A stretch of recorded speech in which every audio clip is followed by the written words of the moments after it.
નમસ્કાર દર્શક મિત્રો, નિર્માણ ન્યૂઝના ખાસ કાર્યક્રમ ટુ ધ પોઈન્ટમાં આપની સાથે હું છું ધર્મી નકુ। દર્શક મિત્રો, આપણે જાણીએ છીએ કે ભારતના વડાપ્રધાન નરેન્દ્ર મોદી દ્વારા જે પ્રકારે અપીલ કરવામાં આવી છે, હાલ એક તરફ જો આપણે જોવા જઈએ તો ઘર્ષણની પરિસ્થિતિ વૈશ્વિક સ્તરે જોવા મળી રહી છે દેશોની વચ્ચે, તેમાં પણ ખાસ ઈરાન, અમેરિકા, ઇઝરાયલની જો વાત કરીએ તો મુખ્ય ઘર્ષણ જે છે તેના કારણે હવે અસર જે છે ભારત સુધી પહેલા પણ પહોંચી હતી, ફરી એક વખત હવે વડાપ્રધાન દ્વારા અપીલ કરાઈ છે।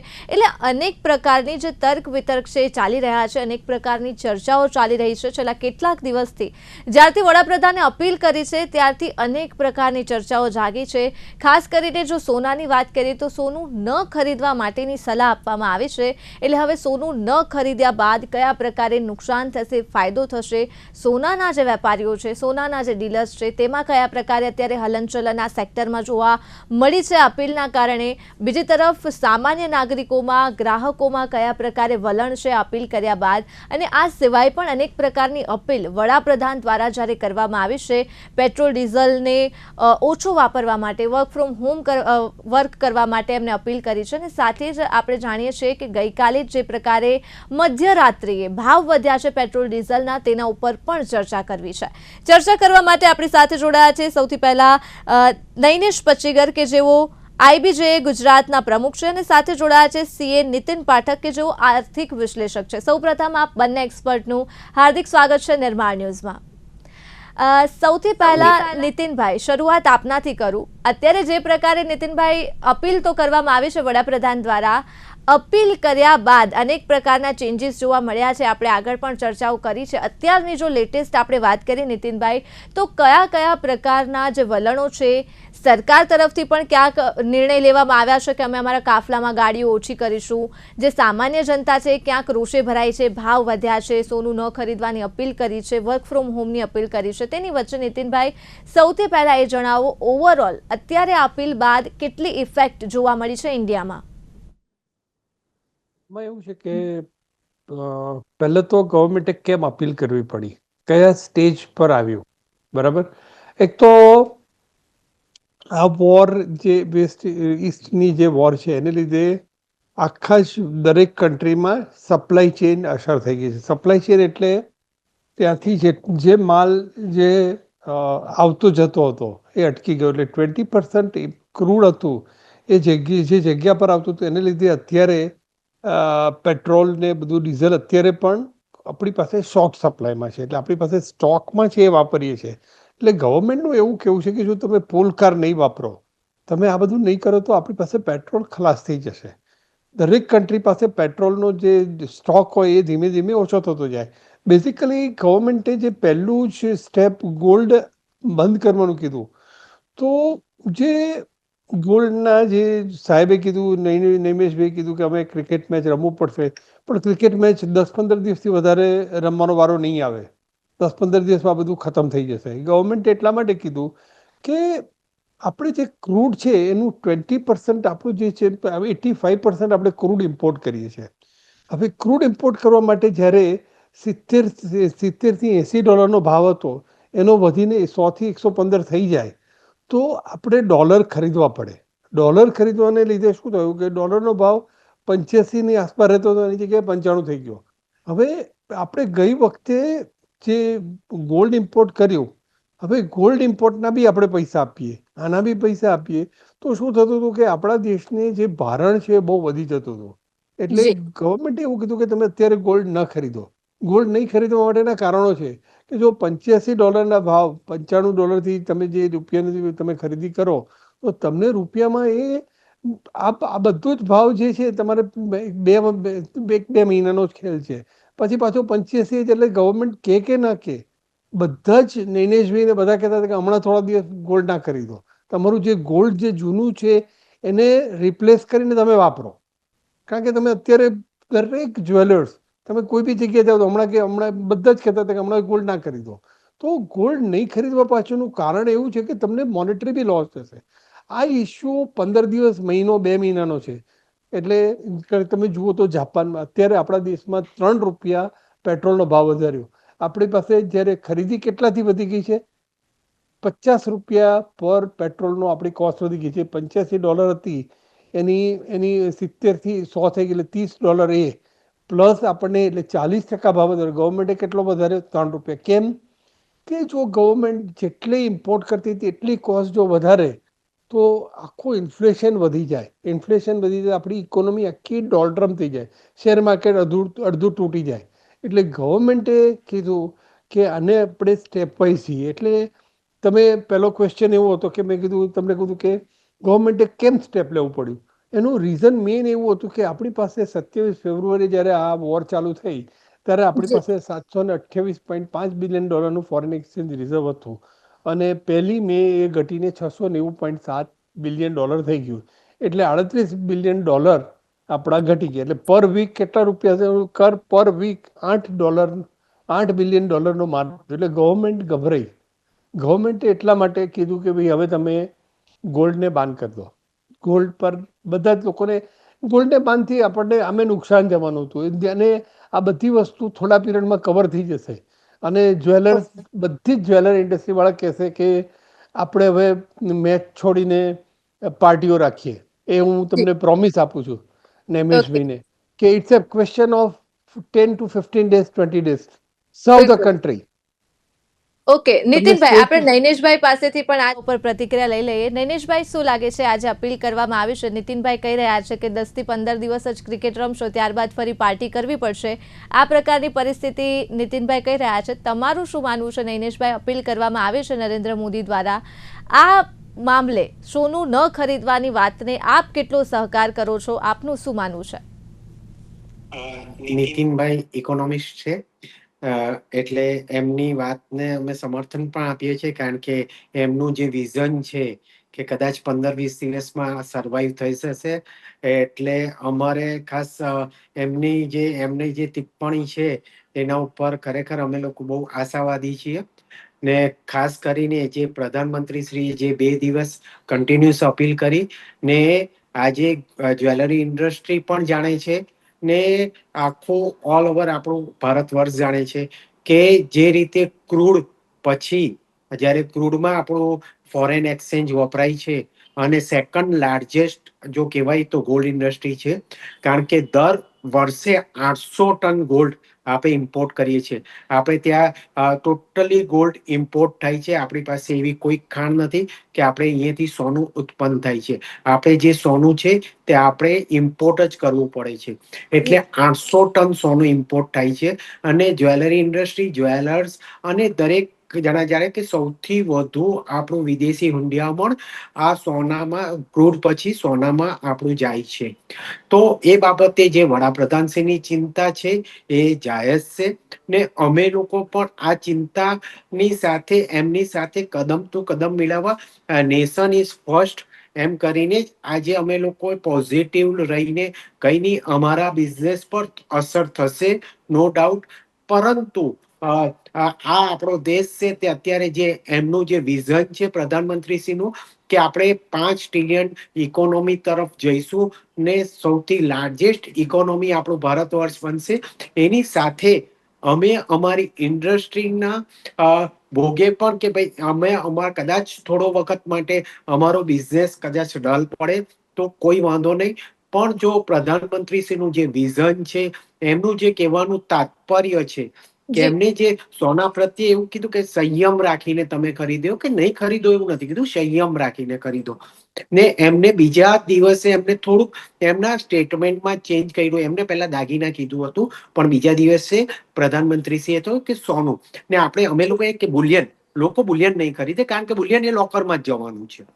પણ જે પ્રસંગોપાત થોડા ઘણા જે દાગીનાઓ ખરીદે છે તેમાં કઈ પ્રધાનમંત્રીશ્રીએ ના નથી કીધી. ને અમે જે કે ભાઈ જૂનું સોનું, જે ગોલ્ડ મોનેટાઇઝેશન સ્કીમ જો લાવવામાં આવે ને જે ટ્રસ્ટો પાસે ને જે લોકો પાસે સોનું પડ્યું છે એ બજારમાં આવે તો આજે 1000 ટન સોનું તો ટ્રસ્ટો પાસે પડેલું છે ને આપણે ઇમ્પોર્ટ કરીએ છીએ વર્ષનું 800 ટન જ. તો જો કદાચ એ બજારમાં આવે તો કોઈ જ્વેલર્સને કોઈ તકલીફ નથી પડવાની. લોકો આજે જૂના સોનામાંથી આજે રિસાયકલિંગ કરીને દાગીનો બનાવવાનો છે. તો જે નાના નાના કારીગરોનો અમને ચિંતા છે કે જે નાના પોતાનું ગુજરાન, કે જે આનાથી ડાયરેક્ટ ઇનડાયરેક્ટ જે ઇન્ડસ્ટ્રીઓ જોડાયેલી છે, જે આના ઉપર નિર્ભર છે, તે સર્વાઈવ થઈ જાય. એટલે નૈનેશભાઈ, અત્યારે જો આપણે વાત કરીએ તો અત્યારે કયા પરિસ્થિતિ છે, વડાપ્રધાનની અપીલ કર્યા બાદ ગ્રાહકોમાં કયા પ્રકારે અસર જોવા મળી છે અને ગોલ્ડ ઇન્ડસ્ટ્રીમાં અત્યારે કેવી અસર છે? જ્યારથી આપણે જીઓ પોલિટિકલ ટેન્શન સ્ટાર્ટ છે, જ્યારથી રશિયા યુક્રેન વાળું યુદ્ધ છે ને આજે તમે સતત વર્ષથી આપ જોઈ રહ્યા છો કે જે રીતે સોનાના ભાવ જે રીતે વધી રહ્યા છે, Jio political tension, world wide અનિશ્ચિતતા ને જ્યારથી રશિયા યુક્રેન, પછી આ ઈરાન, ઇઝરાયલ, યુએસ, જ્યારથી યુદ્ધની પરિસ્થિતિ, પછી ઘણા બધા આખા વર્લ્ડ વાઇડ યુદ્ધો ને તેને કારણે એની સીધી અસર શેર બજારને સોના ચાંદી પર થઈ. શેર બજાર ડાઉન ગયું ને ઇન્વેસ્ટરો આજે શેર બજારથી છોડીને આજે સોના ચાંદી તરફ વળ્યા. એને લીધે સોનું વધતું ગયું, એને લીધે ઘરાકીઓ ઉપર અસર થઈ. આજે લગભગ છેલ્લા 6 થી 8 મહિનાથી ઘરાકી આમ પણ કસ્ટમરોનો ફ્લો 40% ડાઉન જ હતો.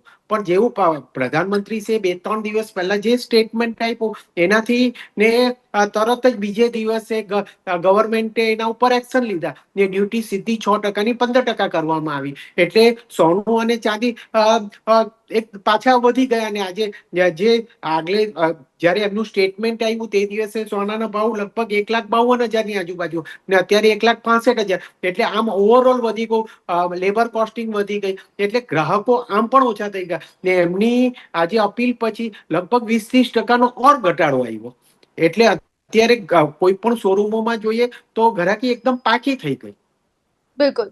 નીતિનભાઈ, શું છે, આપણે ગોલ્ડની તો વાત કરી જ રહ્યા છીએ, પણ જે પ્રકારે આપણે જાણીએ છીએ કે પેટ્રોલ ડીઝલના જે ભાવ છે એ પણ રાતોરાત જ વધ્યા છે, 3 રૂપિયા વધ્યા છે. નીતિનભાઈ, ગોલ્ડની સાથે એક નજર પેટ્રોલ, ડીઝલ, ક્રૂડ ઓઇલ ઉપર કરીએ તો તમને શું લાગે છે, આ ભાવ વધારો જે છે કેમ થયો છે? થયો તો શા માટે 3 રૂપિયા જ થયો છે? અને આ જે ભાવ વધારો છે એ કેટલો નડશે સામાન્ય જનતાને? ભારતમાં અત્યારે આ જે ભાવ વધારો થયો છે પેટ્રોલ ડીઝલના જથ્થાની પણ જો આપણે વાત કરીએ, કેટલો સ્ટોક છે અને સામાન્ય નાગરિક માટે આ જે અસર છે પેટ્રોલ ડીઝલની એ કેટલી થશે? સપોઝ આપણો કન્ટ્રી છે હવે વૈશ્વિક કુટુંબ કહીએ તો એવું ચાલે છે. તો યુએસએમાં તમે પેટ્રોલના ભાવ જુઓ જે વધ્યા છે એના કરતાં મોદી સાહેબે જાણી જોઈને 3 જ રૂપિયા ભાવ વધ્યો છે. એકચ્યુઅલી તો એમની કોસ્ટિંગ બહુ ઉપર ગઈ છે, ઘણી બધી વધી ગઈ છે. મેં તમને કીધું કે $70 થી $100 થઈ ગઈ, આપણે $85 થી $95 થઈ ગયેલા. ગવર્મેન્ટે જાણી જોઈને જે પ્રેશર છે એમણે એમની ઇકોનોમી પર નહીં આવવા દઈ અને આપણી બેલેન્સ શીટ ઉપર અસર નહીં કરીને પ્રોફિટ લોસ ઉપર આપણને દેશને જે આપણે જે કહીએ જે વધારાનો જે ભાવ લેતા હતા એની જગ્યાએ હવે ઓછો ભાવ લે છે ગવર્મેન્ટ. એટલે એને લીધે ગવર્મેન્ટમાં તો એટલા પૈસા જતા જ થઈ ગયા, પણ ગવર્મેન્ટ એની સામે એડવાન્ટેજ શું છે કે જો ભાવ વધારે હોત, અને 3ની જગ્યાએ વધારે હોત અમેરિકા ને બધાની જેમ, તો એને લીધે ઇન્ફ્લેશન વધે. ઇન્ફ્લેશન વધત એટલે આપણું ઇન્ટરેસ્ટ રેટ વધત, ઇન્ટરેસ્ટ વધત એટલે આપણું જીડીપી ઘટત, અને શેર માર્કેટ અત્યારે પેલું એ થઈ ગયું હતું, ગોલ્ડના ભાવ થોડા વધારે વધત, પણ એની સામે લોકોને ગોલ્ડ ખરીદવા માટે કોઈ ના આવત. એટલે ઓવરઓલ ગવર્મેન્ટે આના માટે પરફેક્ટ પ્લાનિંગથી જઈ રહી છે. હું તમને એક એક્ઝામ્પલ આપું. જ્યારે આ જે તમે કોઈ પણ વસ્તુ લો કે ભાઈ દેશ પાસે જેટલા પૈસા છે એ પ્રમાણે એમને માલ ખરીદવો પડશે. જે પણ ઇમ્પોર્ટ જે કરવાનું હોય, ક્રૂડ ઓઇલ છે, ગોલ્ડ છે. ગોલ્ડ એક જ વસ્તુ એવી છે કે જે ઇમ્પોર્ટ ના કરો તો ચાલે એવું છે, બાકી ક્રૂડ છે, પછી સપ્લાય ચેનનો છે. એટલે ગવર્મેન્ટે પહેલાં નક્કી કર્યું કે કયા કયા સ્ટેપ લેવા. તો પહેલું ગવર્મેન્ટ જ્યારે આ વોર ચાલુ થઈ તો એમણે પહેલાં ડોલરને મેનેજ કરવા માટે એમણે ફર્સ્ટ સ્ટેપ એમણે આરબીઆઈએ સેલ બાય થ્રુ ડોલરને કંટ્રોલ કરવા માટે એમણે મિકેનિઝમથી એ લોકોએ ફર્સ્ટ સ્ટેપમાં એ લોકોએ ડોલર મેન્ટેન કરવાની કોશિશ કરી. પછી એમણે બીજો સ્ટેપ શું લીધું કે ભાઈ ગવર્મેન્ટ જે સ્પેક્યુલેટિવ જે ટ્રાન્ઝેક્શન થતા હતા જે ડોલરમાં એ એમણે લિમિટ કરી દીધા, રિસ્ટ્રિક્ટ કરી દીધા. પછી ત્રીજું બેંકની લિમિટ, બેંક પણ કોઈ પણ બેંક એમના પોતાના જે લિમિટ હોય એને એમને ઘટાડી દીધી. અને કોઈ પણ માણસ ફોરવર્ડ કોન્ટ્રાક્ટ કરતો હતો ડોલરમાં, જો એ ડિલિવરી બેઝ ના હોય તો એને ફોરવર્ડ કોન્ટ્રાક્ટ બંધ કરાવી દીધો. ત્રીજું વસ્તુ શું કરી કે એમણે ઇમ્પોર્ટ, એટલે આપણે બેંકમાં બેલેન્સ વધે, ઓછામાં ઓછું જાય અને વધારેમાં વધારે આવે એવું ગવર્મેન્ટ છેલ્લા કેટલાય વખતથી મહેનત કરે છે. ગોલ્ડમાં શું કર્યું, ગોલ્ડથી આપણા પૈસા જતા હતા તો આપણે મિનિમમ કરી નાખ્યું. હવે ઓઇલ આપણે ઇમ્પોર્ટ કરવું પડે છે તો કે ઓછું ઇમ્પોર્ટ કરવું પડે તો શું કરવું પડે, તમે લોકો ઓછું વાપરો, પુલ કાર કરો, પછી એ કરો, ઇમ્પોર્ટ ઓછું કરો, ફોરેન ટ્રાવેલ ઓછું કરો, અનનેસેસરી તમે ફોરેન પાછળ જે ખર્ચા થતા અનનેસેસરી ના કરો.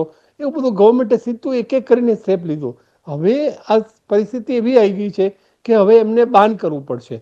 ગવર્મેન્ટ ધીમે ધીમે એવું પણ કરે કે ભાઈ આ બધી વસ્તુ જેમ પહેલા ખાલી ડોલરને રિસ્ટ્રિક્ટ કરવા માટે આપણા બેંક, આપણે ડોલરમાં જે બી પૈસા પેમેન્ટ કરીએ છીએ વધારેમાં વધારે આવે, ઓછામાં ઓછું જાય, એના માટે ગવર્મેન્ટે મેનેજ. પછી શું કર્યું એમને, પહેલું સ્ટેપ બેંક આરબીઆઈ મેનેજ કર્યું, બીજું સ્ટેપ રિસ્ટ્રિક્શન કર્યું, ત્રીજું નોન ડિલિવર બેઝ કર્યું સિટીઝનને. હવે ગવર્મેન્ટે ચોથું સ્ટેપ કર્યું, ગવર્મેન્ટે લોકોને સજેશન કર્યું કે તમે આટલું કરો, તમે સ્વદેશી માલ ખરીદો જેથી આપણા પૈસા ઓછા જાય, કાર પુલ કરો એટલે પેટ્રોલ ઓછું ખર્ચવું પડે, વર્ક ફ્રોમ હોમ કરો એટલે પેટ્રોલ ઓછું જાય, તમે જી. યુઝ પબ્લિક ટ્રાન્સપોર્ટ એટલે તમારું પેટ્રોલ ઓછું જાય, મિનિમમ ફોરેન એક્સચેન્જ જાય, ફોરેન ટ્રાવેલ ન કરો, ડોન્ટ બાય ગોલ્ડ. એટલે ગવર્મેન્ટે સ્ટેપ વાઇઝ કર્યું. આનાથી શું થશે કે આપણી ઇકોનોમી સર્વાઈવ થશે. આ આપણે એમ કહીએ કે ભાઈ આપણા દેશને જ અસર થઈ જાય એવું નથી, દરેક કન્ટ્રીને આ પ્રોબ્લેમ છે. પાકિસ્તાન ને એ બધામાં, બીજા બધા કન્ટ્રીમાં તો વધારે, ગલ્ફ કન્ટ્રીઝને તો આની સૌથી વધારે અસર થઈ. ગલ્ફ કન્ટ્રીઝમાં લોકો ટ્રાવેલ કરતા તે બંધ થઈ ગયા, એમને ત્યાં લોકો માલ ખરીદતા બંધ થઈ ગયા, ત્યાં આગળ વોર જ ડાયરેક્ટ થાય છે. એ જી. લોકોને પણ એટલી અસર થાય તો આપણને તો થાય જ ને. એટલે પાંચમું સ્ટેપ, હવે ગવર્મેન્ટ ક્વોન્ટિટેટિવ રિસ્ટ્રિક્શન આપશે. જેમ ગવર્મેન્ટે કીધું કે તમે સ્વદેશી માલ ખરીદો, કારણ કે આપણે જે શું કહેવાય કે મોબાઈલ પછી ટીવી અધરથી અમુક જે માલ ખરીદતા હતા, જે હાઈ એન્ડ પ્રોડક્ટ કહીએ, જે એક્સપોર્ટ લક્ઝરી પ્રોડક્ટ, એને લીધે આપણે ઇમ્પોર્ટ વધારે કર્યું. ગવર્મેન્ટે કીધું કે હમણાં એ બધું ન ખરીદો. અને બીજું કે આને લીધે સામાન્ય લોકોને જે નુકસાન જાય છે એ તો હકીકત છે, પણ તમારે એ જોવું પડે કે ભાઈ મને એકલાને, મારા એકલા કન્ટ્રીમાં આ પ્રોબ્લેમ નથી. તમે અમેરિકામાં જુઓ, અમેરિકાથી કોઈ પણ માણસ આવતો હશે એવું કહેશે કે ભાઈ અમારે ત્યાં મોંઘવારી ટોચ ઉપર છે. એટલે ધીમે ધીમે, અને ગવર્મેન્ટે પોતે પણ નક્કી કર્યું કે અમે ગવર્મેન્ટમાં જે કોન્વોય લઈને જતા હતા એ કોન્વોય અડધો કરી દઈશું, અનનેસેસરી ટ્રાવેલ નહીં કરે, અને પરમિશન નહીં મળે, જી. પીએસયુ અને આઈટી સેક્ટરમાં વર્ક ફ્રોમ હોમની લોકોને હિદાયત કરશે, ઈવી માટે લોંગ ટર્મ પ્રોજેક્ટ કરે છે, મેટ્રોમાં પણ ધીમે ધીમે ભાવ ઘટાડશે.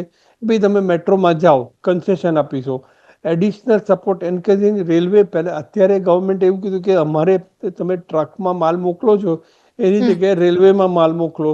એટલે હાયર પ્રમોશન, મેક ઇન ઇન્ડિયાની જે પ્રોડક્ટ છે એને ડેવલપ કરવા માટે કર્યું. ફર્ટિલાઇઝરમાં પણ મોટો ઇસ્યુ આવી રહ્યો છે. હવે હું તમને ખાલી એની શેર માર્કેટ પર કયા શેર ખરીદવા અને કયા શેર ન ખરીદવા એના માટે વાત કરું. જો તમે COVID-19માં લોકોને એવું થતું હતું કે આ ગવર્મેન્ટ, આખી ગવર્મેન્ટને આ બધું કન્ટ્રી બંધ થઈ જશે, પણ એવું કશું જ થયું નહીં. એ જ રીતના અત્યારે પરિસ્થિતિ એવી છે કે જો તમારી પાસે પૈસા હોય, જી. તમારી કન્ડિશન સારી હોય તો તમે શેર લઈ અને અત્યારે ખરીદો. Is a right time to purchase. જેમ કોવિડ પછી ભાવ 20% થી 30% વધી ગયો, એમ શેરમાં ભાવ વધશે. કયા કયા કન્ટ્રી, કઈ કઈ ઇન્ડસ્ટ્રીના શેર નહીં ખરીદવા? ગોલ્ડ અને રિટેલ, મુથુટ ફાઇનાન્સ છે, મનુપ્રમ છે, ટિટાન છે, કલ્યાણ છે, એ થોડા ટાઈમ માટે, હમણાં 15 દિવસ માટે એને સેલ કે બાય ન કરો. એ ધીમે ધીમે આ ઓકે. 15 દિવસ કરશે ને, 15 દિવસ પછી આ લોકોને ત્યાં પાર્ટી હશે ને આપણને ઇન્વાઇટ કરશે, હું આશા રાખું છું. અને એવિએશન ઇન્ડસ્ટ્રીમાં પણ ધીમે ધીમે અત્યારે એવિએશનના શેર ના ખરીદાય. ગવર્મેન્ટે કીધું કે તમે ફોરેન ના જતા, ફ્યુઅલના ભાવ વધી ગયા છે એટલે હમણાં એ કંપનીના શેર નાખી દે. Fertiliser industry is also badly affected. IT ઇન્ડસ્ટ્રીમાં પણ ભલે એક્સપોર્ટથી બધી સર્વિસીસ એક્સપોર્ટ થતી હોય, પણ ત્યાં પણ, કારણ કે ફોરેનમાં પણ આના કરતાં પણ વધારે ક્રાઇસિસ છે. જી. અત્યારે તમે કન્ઝ્યુમેબલ પ્રોડક્ટ હોય એના શેર ન ખરીદો. ડિફેન્સ અને ઘણી બધી ઇન્ડસ્ટ્રી, ઇન્ફ્રાસ્ટ્રક્ચર ઇન્ડસ્ટ્રી છે, એ બધાના શેર ખરીદવા જોઈએ. એટલે ઓવરઓલ જે લોકો કહે છે, પણ મેં ઇન્ડિવિડ્યુઅલી ઘણા બધાને મળ્યો તો બધા જ લોકો દેશને મદદ કરવા માટે તૈયાર છે. જેમ કે નિમેશભાઈ કીધું કે અમારી ઇન્ડસ્ટ્રી છે, જ્વેલરી ઇન્ડસ્ટ્રી છે, they know that they are badly affected. એમના માટે તમે આમ જુઓ તો ગોલ્ડ લોકો ખરીદે, જે પણ જ્વેલર હોય એની પોતાનું જે ઇન્વેસ્ટમેન્ટ છે એનું એ રહે, એમની ઇન્કમ બિલકુલ બંધ થઈ જાય, એમને એમના જી. સ્ટાફને ખર્ચો કરવાનો, તો એમને 6 મહિનામાં કેટલો લોસ જાય તમે માની બિલકુલ. ના શકો એટલો લોસ જાય. પણ નૈમેશભાઈની આખી ઇન્ડસ્ટ્રી અસ્તમોએ કશું બોલ્યા વગર ક્રિકેટ રમવાની વાત કરે છે. તો જ્વેલરી ઇન્ડસ્ટ્રી સૌથી વધારે બેડલી અફેક્ટેડ છે. ધન્ય છે કે આ લોકો આટલું સારી રીતના હેન્ડલ કરી દેશની રહ્યા સેવા છે. કરવામાં મદદ કરે છે. જી બિલકુલ ભાઈ, શું કહેશો? ગોલ્ડ ઇન્ડસ્ટ્રીની જો વાત કરીએ તો નીતિનભાઈ આમ તો વાત કરી જ છે જે પ્રકારે અત્યારે અસર થઈ રહી છે, આપણે જાણીએ છીએ કે લોસ જઈ રહ્યો છે, પણ નૈનેશભાઈ તમારો અંદાજો શું કહી રહ્યો છે? જેમ નીતિનભાઈએ તો કહ્યું કે કદાચ 10-12 દિવસની જ આ વાત છે, ત્યારબાદ પરિસ્થિતિ નોર્મલ થશે. આપને શું લાગે છે નૈનેશભાઈ, જો વાત કરીએ ગોલ્ડ ઇન્ડસ્ટ્રીની, તો કેટલા દિવસમાં આજે અત્યારે પરિસ્થિતિ છે નોર્મલ થઈ જશે? કેટલા દિવસ સુધી અત્યારે આજે સોનું ન ખરીદવાની જે સલાહ લોકો માની રહ્યા છે ચાલશે? અને આજે મંદી અત્યારે સોનામાં જોવા મળી રહી છે, લોકો નથી ખરીદી રહ્યા, કેટલા દિવસ સુધી આ પીરિયડ છે ચાલશે? કદાચ જે રીતે નીતિનભાઈએ કીધું કે કદાચ 15-20 દિવસ માટે આ પરિસ્થિતિ રહેશે, તો કદાચ મને થોડુંક એ લાગે છે, કારણ કે આજે તમે જે કન્ટિન્યુઅસલી જે રીતે જીઓપોલિટિકલ છે કે વર્લ્ડ વાઇડ આજે રશિયા યુક્રેન તો આજે ઘણા વર્ષથી, ને જે રીતે ભાવની અસર છે, ને જે રીતે રિસ્ટ્રિક્ટેડ ગોલ્ડ થઈ રહ્યું છે, ને તે રીતે કદાચ અમારી ઇન્ડસ્ટ્રી તો એવું છે કે ભાઈ કદાચ આ ટાઈમ લાંબો પણ ચાલે. કદાચ હું માનું ત્યાં સુધી, અત્યારે તો હવે કોઈક મેરેજ સિઝન પણ નથી કે અત્યારે લગભગ દિવાળી સુધી કે ક્રિસમસ સુધી બિલકુલ. બીજું કંઈક પણ મુવમેન્ટ નહીં આવે તો કંઈક એટલી બધી ઘરાકી કંઈક આવવાની નથી. ને બીકોઝલી જે આપણે પ્રધાનમંત્રીશ્રીએ કીધું ને સરકારશ્રી પણ એમાં ઇફેક્ટિવલી જે રીતે એમને ડ્યુટી વધારી, તે રાતોરાત કઈ ડ્યુટી ઘટાડી નથી દેવાના કે આજે 15-20 દિવસ પાછી ડ્યુટી કઈ રિવર્સ બેક નથી કરવાના. તો એની અસર કદાચ હું માનું ત્યાં સુધી એમને લોંગ ટર્મ વિચારીને જ પગલા લીધા હશે. ને પ્રધાનમંત્રી શ્રીના જે નિવેદનો છે એમાં કંઈક એમનું તથ્ય છુપાયેલું હોય તો જ પ્રધાનમંત્રી શ્રી ને આપણે દેશવાસીઓ આપણે એક નસીબદાર છે કે આપણે જે રાજનેતાઓ જે પણ આપણે કહીએ છીએ તે પ્રમાણે પ્રજા અનુસરે છે, ને પ્રજાને વિશ્વાસ છે કે જે આપણા દેશના મુખિયાઓ કે જે દેશ ચલાવે છે તે આપણે ખોટા રસ્તે નહીં લઈ જાય. એટલે આપણી ઇન્ડસ્ટ્રી, દરેક ઇન્ડસ્ટ્રી, એવું નથી કે ગેમેન જ્વેલરી, દરેક ઇન્ડસ્ટ્રી પ્રધાનમંત્રી શ્રીના નિવેદનને અનુસરે છે. એવી જ રીતે અમારી જેમેન જ્વેલરી ઇન્ડસ્ટ્રીએ પણ આજે જે રીતે પ્રધાનમંત્રી શ્રી કીધું કે no doubt nation is first, પણ કદાચ અમને ખાલી ચિંતા એ જ છે કે જેનું ગુજરાન જ આ ઇન્ડસ્ટ્રી પર ચાલતું હોય એને માટે કંઈક આપણે તથ્ય વિચારવું જોઈએ ને કંઈક એના ઉપર પ્રોપેગન્ડા મૂકવો જોઈએ કે જો કદાચ જ્વેલર્સો તો સર્વાઈવ કરી લેશે, કારણ કે 6-8 મહિના કદાચ જ્વેલર્સોનો બિઝનેસ નહીં ચાલે તો એમાં બહુ ઇફેક્ટેબલ નહીં થાય, પણ જે એની સાથે જોડાયેલા જે એસએમઈ સેક્ટર છે કે નાના નાના સેક્ટર છે કે નાના નાના જે રોજગારી જે વર્કર લેબર વર્ક છે એને કદાચ ઇફેક્ટ થાય તો ઘણું મોટું નુકસાન મોટું, કારણ કે ઘણી બધી મોટી સંખ્યામાં આ જેમેન જ્વેલરી ઇન્ડસ્ટ્રી સાથે સંકળાયેલા લોકો ઘણા બધા છે. એટલે લેટ અસ સી હોપ કે આ પરિસ્થિતિ જલ્દી થાળી પડે. બિલકુલ. એટલે નૈનેશભાઈ, છેલ્લે એક જ સવાલ કે જે પ્રકારે જ્યારે પણ આ પરિસ્થિતિ આવે છે, જ્યારે ગેસની અછત હતી ત્યારે સિરામિક ઉદ્યોગ હોય કે પછી ફૂડ ઇન્ડસ્ટ્રી હોય તેને અસર થઈ હતી, આજે અપીલ કરી છે ગોલ્ડ ઇન્ડસ્ટ્રીને અસર થઈ રહી છે. નૈનેશભાઈ, કેટલું ડેમેજ થશે અને શું સ્ટ્રેટેજી અપનાવવામાં આવશે ગોલ્ડ ઇન્ડસ્ટ્રી દ્વારા, કેમ કે આ પ્રકારની અપીલ કરવામાં આવી છે? ખાસ કરીને જે પ્રકારે આપે કીધું, ખૂબ સાચી વાત કરી છે કે કદાચ જ્વેલર્સ જે છે એ આમાંથી ઉગરી શકે, બહાર આવી શકે આ પરિસ્થિતિમાંથી, પણ લેબર વર્કની જો વાત કરીએ નૈનેશભાઈ, તો એમની પરિસ્થિતિ કેવી થશે અને તેનું સમાધાન શું? મેં કીધું કે લેબર વર્કને સર્વાઈવ કરવો અઘરો છે, કારણ કે બહુ મોટા પ્રમાણમાં છે. ઓલ ઓવર આપણે ભારત વર્ષની વાત કરીએ તો ઘણો બધો મોટો લેબર વર્ક ને ઘણી બધી નાની નાની એસએમઈ ઇન્ડસ્ટ્રી જે આ જેમેન જ્વેલરી સેક્ટર સાથે ઘણી વખત ટૂલ્સ છે કે ઘણા બોક્સીસ છે કે ઘણા હોલમાર્કિંગ સેન્ટર છે, ઘણી ઘણી નાની નાની ઇન્ડસ્ટ્રી આ જ્વેલરી સેક્ટર સાથે કનેક્ટેડ છે અને ઘણા બધા ડાયરેક્ટ ઇનડાયરેક્ટ ઘણા બધા લોકો આ જ્વેલરી ઇન્ડસ્ટ્રી પર નિર્ભર છે.